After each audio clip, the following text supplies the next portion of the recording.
mga kabataan, panoorin natin kung paano gumawa ng isang simple at konkretong logo. Panoorin natin hanggang dulo. Let's go mga kabataan!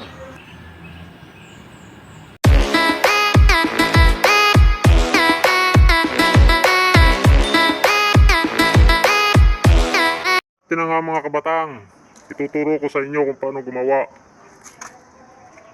Simpleng logo. ng simple at konkretong logo. Yan nga po ay nag-drawing muna tayo sa isang styro. At pagkatapos ay inukita natin, gumamit tayo ng cutter. Isa-isa. Ang sukat nga po pala niyan ay 115 cm ang diameter.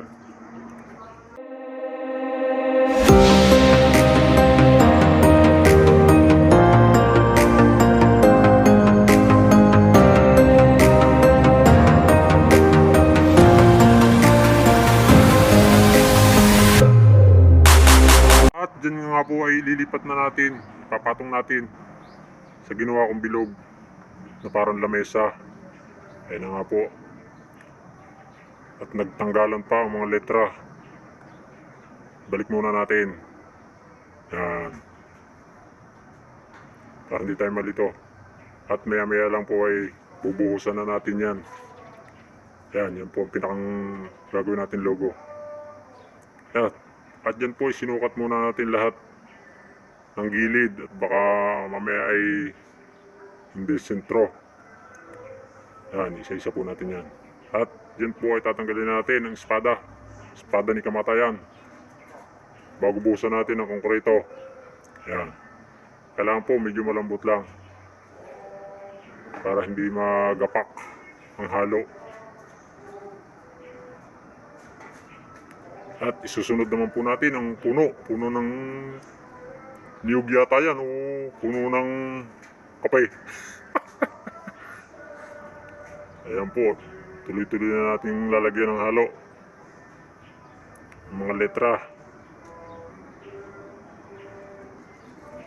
Hanggang sa tumigas. Ayan.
At yun na nga po, patapos na tayong buhusan. Antayin na natin tumigas. Pantay-pantay lang natin para hindi maging bako-bako. At dyan nga po ay tatanggalin natin ang styro. Iiwanan lang natin ang mga letra. Dahan-dahan lang para hindi magtanggalan.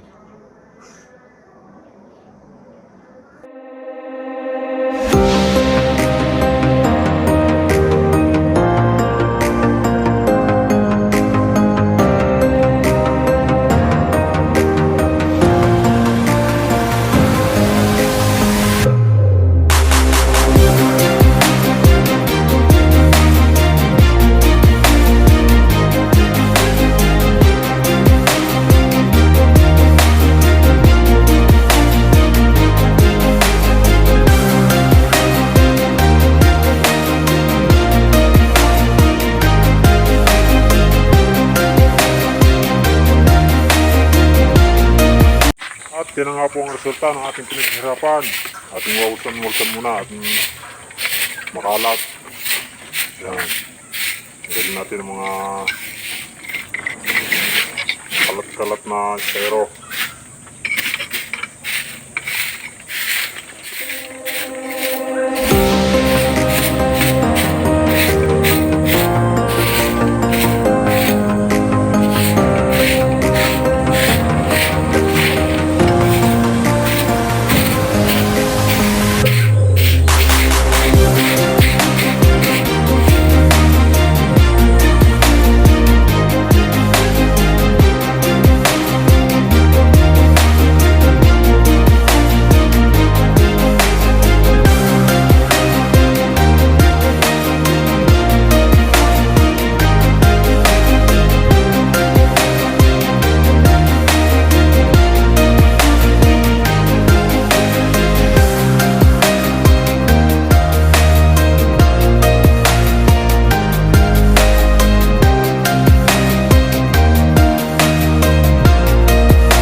At ito na nga mga kabatang, ang finished product natin. Pintura na lang ang kulang. Ito po ay kakabit natin sa bayan ng San Jose, Batangas.